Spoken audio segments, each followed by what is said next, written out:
Соложенкин. Почему он прям был Ульяновск? Она сказала.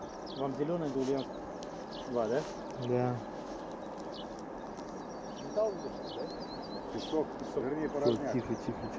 Какой порожняк? Да, песок. Песок Красного Гуляя. Ну, был там, 28 километр.